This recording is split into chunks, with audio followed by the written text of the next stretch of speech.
मेरा जो शीर्षक आज है वो है डीकोलोनाइजेशन ऑफ हायर एजुकेशन और नई शिक्षा पद्धति या नई शिक्षा नीति।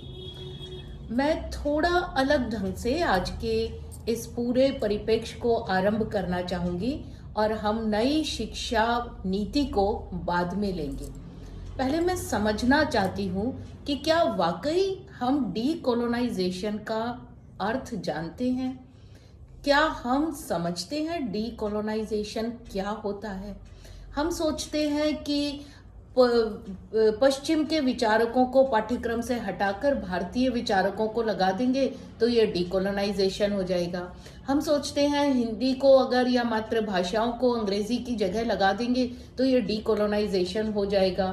हम सोचते हैं अपने घर में कारपेट की जगह दरी बिछा दी तो डीकोलोनाइजेशन हो गया, पास्ता की जगह भिंडी खा ली तो डीकोलोनाइजेशन हो गया। हम सब ऊपर से सारे प्रयास करने को तैयार हैं, पर क्या हम वास्तव में ये समझते हैं कि कोलोनाइजेशन क्या था और अगर उस कोलोनाइजेशन को डीकोलोनाइज करना है तो क्या करना पड़ेगा?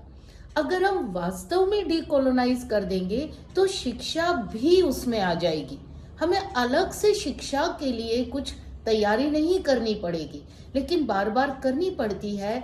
इसका सहज अर्थ ये है कि हम कोलोनाइजेशन ही नहीं समझ पाए हैं तो हम डीकोलोनाइज किसे कर रहे हैं? क्या हम अपनी कक्षाओं को डीकोलोनाइज कर रहे हैं? हम बार बार आश्रम की बात करते हैं। क्या आपको पता है कि वो गुरुकुल और वो आश्रम उस समाज के सबसे उन्नत वातावरण में रखे जाते थे? सबसे उन्नत। आज भी शिक्षा को हमें सबसे उन्नत वातावरण में रखना होगा तो ही हम समकालीन कहलाएंगे। मगर हम कहते हैं गुरुकुल व्यवस्था अच्छी थी, तो क्या हमने वो समझा कि गुरुकुल व्यवस्था क्या थी? यानी कोलोनाइजेशन ही नहीं समझ रहे हैं तो हम डीकोलोनाइज किसे करने जा रहे हैं? भाषा बदलना, पाठ्यक्रम बदलना, विद्यालयों की बाहर की दीवारों के रंग बदलना या चित्र बदलना, ये डीकोलोनाइजेशन नहीं है। माफ कीजिए, ये सिर्फ और सिर्फ ढोंग है और हमें इस ढोंग से बचकर उस डीकोलोनाइजेशन पे जाना है जिसे हम कहते हैं ये भारत की आत्मा है, जिसे हम कहते हैं ये भारतीय है। और भारतीय को तो कोई प्रमाण नहीं चाहिए कि हम अस्तित्व में हैं। हमारी, अब तो लोग कहते थे 5,000, अब तो 10,000 साल की हमारी जो एक पूरी हमारे पास पुरातन एक विरासत है वो लिखित में 10 से 12,000 साल की दिख रही है। तो क्या 12,000 साल तक जो सभ्यता अनवरत बह रही है, जिसे हम गंगा कहते हैं, गंगा यानी सिर्फ एक नदी नहीं, गंगा वो जो ज्ञान की है, समाज की है, संस्कृति की है, संस्कार की है, वो गंगा जो बह रही है 12,500-13,000 सालों से अनवरत बह रही है, जिसके प्रमाण हर युग के शास्त्र दे रहे हैं। हमारे यहाँ शास्त्रों की रचना तो इतनी हुई है, हर युग में शास्त्रों की रचना हुई है जो उस युग के ज्ञान का परिचायक है। किस युग का ज्ञान कितना उन्नत था, ये अगर यदि मालूम करना है तो हम शास्त्र उठा के देख लें। फिर चाहे वो वैदिक काल हो, वो बुद्ध का काल हो, वो उसके बाद आने वाला भारतीय काल हो, फिर उसके बाद पतन भी देखना है तो भी शास्त्र बताते हैं। तो मुगल काल हो, ब्रिटिश काल हो, उसके बाद का स्वतंत्रता काल हो, हमें तो पढ़े लिखे को प्रमाण क्या चाहिए? लेकिन हम कोलोनाइजेशन ही नहीं समझ पाए हैं, इसलिए हम पता नहीं क्या डीकोलोनाइज करते हैं।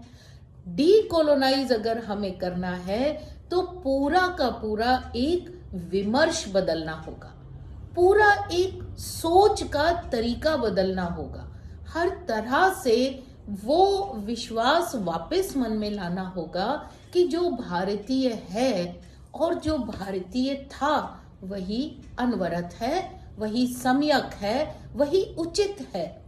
हमें इतने लोग, कैसे लिखा था, रोमा मिस्र यूनान सब मिट गए जहां से, कुछ बात है कि हस्ती मिटती नहीं हमारी। सब आके गए और हर एक ने हम पर राज्य करने की कोशिश की। उसमें शक हो, हूण हो, यवन हो, मलेच्छ हो, मुस्लिम हो, ब्रिटिश हो, कितने लोग तो हम जैसे हो गए, शक आए, हूण आए, पठान आए, यवन आए, सब भारतीय हो गए, और जो नहीं हुए उनको भारत छोड़ के जाना पड़ा। इतनी बड़ी शक्ति भारतीयता की है, तो कॉलोनाइजेशन पहले समझना होगा, फिर ही हम डीकोलोनाइज कर पाएंगे। हमारे वेद कहते हैं, संगठन मंत्र में ऋग्वेद का कहना है, समानो मंत्रा समिति समान। कहाँ कहाँ समानता चाहिए? मंत्रणा में, जब हम बात कर रहे हो, दर्शन एक जैसा हो, समानो मंत्र, समिति समान, और एक दूसरे की बात पे सम्मति भी एक समान हो। लेकिन उन्होंने समान किसे नहीं कहा? चित्त को। चित्त के लिए कहते हैं सहचित्त। ये सहचित्त क्यों कहा समानता की बात करते करते? क्योंकि चित्त हम सब के अंदर के सृजन का कारण है। उस चित्त से ही सृजनता आती है, वो चित्त ही समाज में विकास का कारण बनता है। और भारतीय चित्ती, भारतीय एकात्मता, भारतीय समाज उस चित्ती के बल पे, उस चित्त के बल पर ही आगे और आगे प्रगतिशील रहा है। और इस चित्ती को बनाने के लिए, इस चित्त को बनाने के लिए कोई एक मनुष्य सक्षम नहीं होता। यही हमारी परंपराएं बार बार कहती हैं। महिषासुर के दमन करने के लिए हम जानते हैं दुर्गा ने काली का अवतार लिया। कौन था वो अवतार? क्या था? यदि आप पुराणों को पढ़े तो सभी देवों ने अपनी थोड़ी थोड़ी शक्ति काली को दी थी। वो जो शक्ति काली को दी, उससे दुर्गा ने महिषासुर का विनाश किया, हनन किया। अब ये जो सह है, सहचित्ती, इस सहचित्ती में भी हमें यही चाहिए कि हमने क्या कर दिया है, एक स्कूल को और एक कॉलेज को ज्ञान का केंद्र बना दिया है। पूरा ज्ञान वहीं से आएगा। उस ज्ञान की पूरी धारा में समाज का कोई और स्टेक होल्डर है ही नहीं। ऐसा आज हमारा ज्ञान का स्वरूप है। जबकि अगर हमें उस ज्ञान को राक्षस से देव बनाना है, तो अज्ञान के दानव को मारने के लिए सबको अपनी थोड़ी थोड़ी थोड़ी शक्ति इस ज्ञान रूपी देवी को देनी होगी, तभी समाज में ज्ञान आएगा। ये मैं प्रतीकात्मक रूप में बोल रही हूँ, परंतु मुझे पूर्ण विश्वास है कि हमारे प्रतिभागी, क्योंकि शिक्षा के ही क्षेत्र से है, इसका अर्थघटन अपने मन में कर रहे होंगे। क्या कारण है कि आज शिक्षा समाज में, शिक्षक समाज में अलग थलग पड़ गया? क्या कारण है कि आज शिक्षक की एक जो वो पदवी थी, सामाजिक पदवी, वो इतनी नीची आ गई? क्या कारण है कि एक शिक्षक को हर चीज का दोषी बना दिया गया? समाज में अज्ञानता है तो शिक्षक दोषी है, समाज में एम्प्लॉयबिलिटी नहीं है तो शिक्षक दोषी है, समाज में बेरोजगारी है तो शिक्षक दोषी है, समाज में संस्कार नहीं है तो शिक्षक दोषी है। ये एक कटघरे में शिक्षक कब से खड़ा हो गया? शिक्षक को तब खड़ा किया कटघरे में जब स्कूल और कॉलेज को समाज से काट दिया गया, जब पूरा दायित्व सिर्फ स्कूल और समाज को दे दिया गया कि समाज में ज्ञान को आप ही उत्पन्न कर सकते हैं।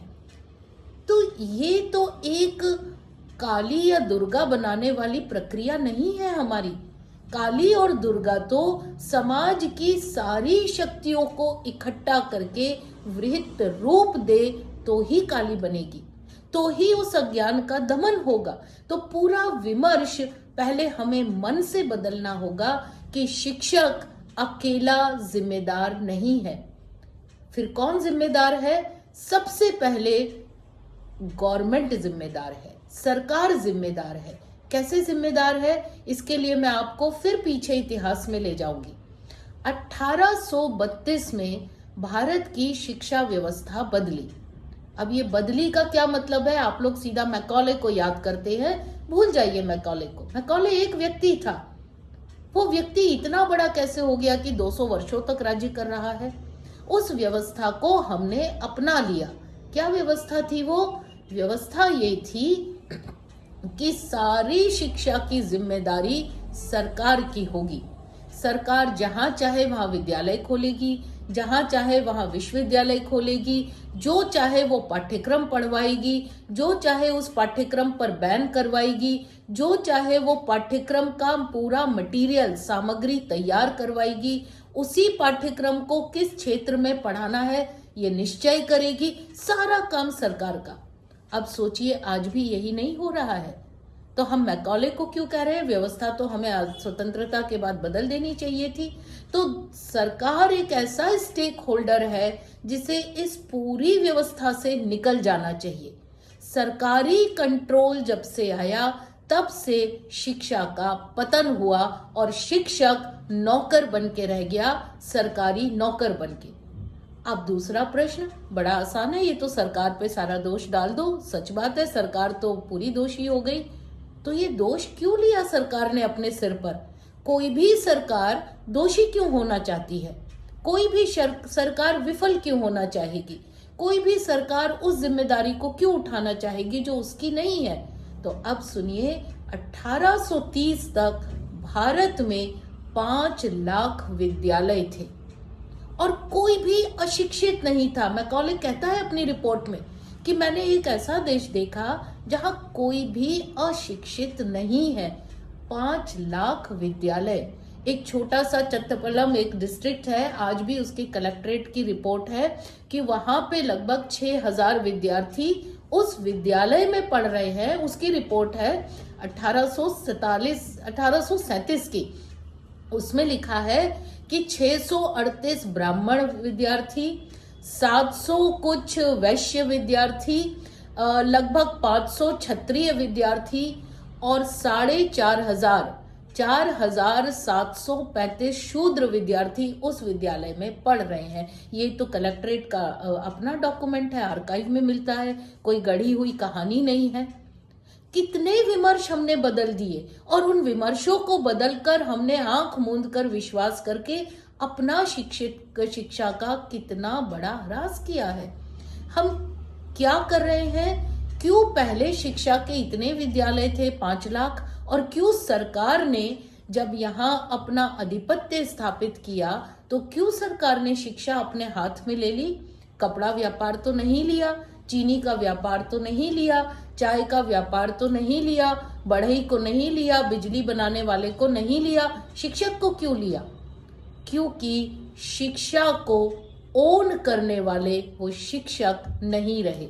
उन्हें नौकर बनना ज्यादा पसंद आया कि हर बार लो अपनी सैलरी लो फिर आप घर पे बैठ जाओ, तो वो ज्यादा ठीक है, बजाय कि आप सच में एक शिक्षा की व्यवस्था चलाएं, उसके पाठ्यक्रम को ओन करें, उस शिक्षक जो विद्यार्थी है उसकी क्वालिटी को ओन करें, उसमें से क्या पाथेय निकलता है उसको ओन करें, समाज को बुलाएं, समाज को समाज का दायित्व दें कि ये बच्चा अब तैयार है, अब इसे आपको रोजगार देना है। ऐसे शिक्षक बंद हो गए और वो क्योंकि हम शिक्षा को ओन नहीं करते आज, इसलिए सरकार को वो ओनरशिप लेनी पड़ती है। हम वापस यदि उसी क्षेत्र में चले जाएं जहां एक शिक्षक खड़ा हुआ है, वो राजा को भी ज्ञान देता है, वो दूसरे वैद्यों को भी ज्ञान देता है, वो साधु को भी ज्ञान देता है, वो समाज को भी ज्ञान देता है, और ऐसे वातावरण में वो एक विद्यार्थी को तैयार करता है, तो सरकार का विद्यालयों और महाविद्यालयों में कोई भी रोल नहीं है। 4 मई 2014 को ब्रिटेन के एक न्यूज़पेपर, बहुत फेमस न्यूज़पेपर है गार्जियन, उसने लिखा कि मोदी को भारत का प्रधानमंत्री नहीं होना चाहिए। बहुत कड़ा लेख था उसका, एडिटोरियल था, 4 मई 2014। थोड़े ही दिन बाद, एक हफ्ते बाद भारत की स्थिति बदल गई। तो 18 मई 2014 को गार्जियन लिखता है, today British finally left India. पूरे वाक्य पर ध्यान दीजिएगा। Today British finally left India, till today structured power didn't leave India. एक व्यक्ति के आने से एक व्यवस्था कैसे बदलती है, ये ओनरशिप होती है। आप समझना चाहेंगे कि शिक्षक कैसे ओनर बन सकता है, तो ये उदाहरण ओनरशिप का है। जब आप खड़े हो जाते हैं तो आपका खड़ा होना भी प्रतीक बन जाता है। उस प्रतीक को हम नहीं अपना पाए, वही कोलोनाइजेशन है। आज हम जब डीकोलोनाइजेशन करने की बात करेंगे तो कोलोनाइजेशन समझना बड़ा जरूरी है, तब ही हम मूल रूप से डीकोलोनाइज करेंगे। वरना घर के पर्दे बदलने जैसा और क्रॉकरी बदलने जैसा प्रयास हम जीवन भर करते रहेंगे और डीकोलोनाइज नहीं हो पाएंगे। अब बात आती है कि कैसे हमें सत्ता परिवर्तन से व्यवस्था परिवर्तन की ओर जाना है। जो व्यवस्था है, हमने देखा नई एजुकेशन पॉलिसी, इस पे पूरे पे मैं बाद में ही बात करूंगी। पहले आपके सामने कोलोनाइजेशन को ही रखना चाहूंगी बार बार, तो वो समझ लेंगे तो आपके लिए आसान हो जाएगा कि मेरी और आपकी आज की जिम्मेदारी, हमारा आज का उत्तरदायित्व बहुत बड़ा है। अब वो मैकॉले को हमने निकाल बाहर दिया तो अब हम उसके सिर पर ठीकरा नहीं फोड़ सकते। अब हमें इस वाली पद्धति का, इस नीति का इम्प्लीमेंटेशन खुद करना है। नहीं करेंगे तो फिर अब हमारे पास कोई ऐसा विकल्प नहीं है जिसे दोष दे सके।